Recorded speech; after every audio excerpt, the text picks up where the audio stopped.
Welcome back. You're watching Times Now. In other news that we are tracking this morning, even as the hearing continues in the Supreme Court over the matter of forced religious conversions, the top court once again has reaffirmed that the seriousness of the matter and it should have sought for a detailed affidavit from the centre on the same. Now, hearing the plea filed by the Supreme Court lawyer Ashwini Upadhyay, the apex court stated that every charity and good work is welcome, but what must be considered is the intention and the purpose of charity should not be conversion. Now, the centre has also sought for more time to file a detailed affidavit before the court, and the matter once again will be taken up on the 12th of this month. Friday तक केंद्र सरकार अपना जवाब दाखिल कर देंगे।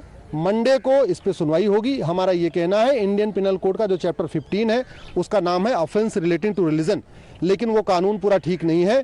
धार्मिक भावना भड़काना, धार्मिक भावना आहत करना तो अपराध है, लेकिन धर्मांतरण करना अपराध नहीं है, क्योंकि आईपीसी में ऐसा कोई प्रोविजन नहीं है। इसलिए हम कह रहे हैं, अलग से कानून बनाने की बजाय इंडियन पिनल कोड का जो चैप्टर 15 है उसी को बदला जाए, जिससे कि एफआईआर दर्ज करना आसान हो जाएगी। स्पेशल एक्ट बनते हैं तो एफआईआर ठीक से दर्ज नहीं होती। Now, remember, the Supreme Court earlier had also stated in a previous hearing that this is an issue that affects national security and the centre must take steps against swiftly. Now, the centre also assured the court that it is aware of the menace and the plea will be taken up in all seriousness. Let me straight away go across to Harish now. Harish, good morning. Supreme Court's important observation there saying that charity is welcome but not for the purpose of conversion, because in the previous hearing on the 14th of November, the court said that such instances, if true, are serious and pose a threat to national security. Yes, good morning, Amita. That is very correct. Very significant observations coming in from the Supreme Court yesterday.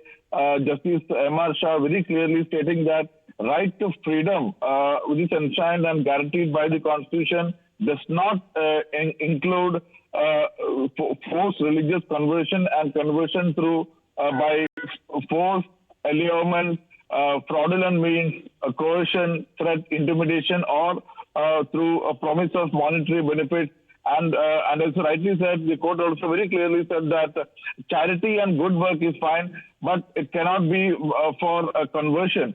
Remember, the Supreme Court has also, in a very significant direction, asked the government, the central government, to collect data from various states regarding, especially those which have enacted anti-conversion laws, as to how it is working, and also collect the views of all the states as far as drafting a national law for curbing forced conversion is concerned. Remember, the centre has also, in a very significant affidavit earlier, said that it is cognizant of the seriousness and the gravity of the situation, and is ready to draft a national law, and such an enactment is required to protect the cherished rights of not only socially and economically backward people, especially in tribal areas prone to conversion, and also women, the women community who according to center is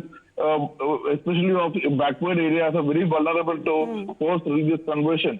Apart from that, the Gujarat government has also filed an affidavit in the Supreme Court saying that it has already enacted a state level law to curb. So the Supreme Court observation, as Harish is giving out the details, saying that charity with the ulterior motive of religious conversion is undesirable. The Supreme Court said, as it directed the centre now to provide more details of forcible conversions reported in states with an anti-conversion law by the 12th of December. For the moment, Harish, thanks very much for joining in.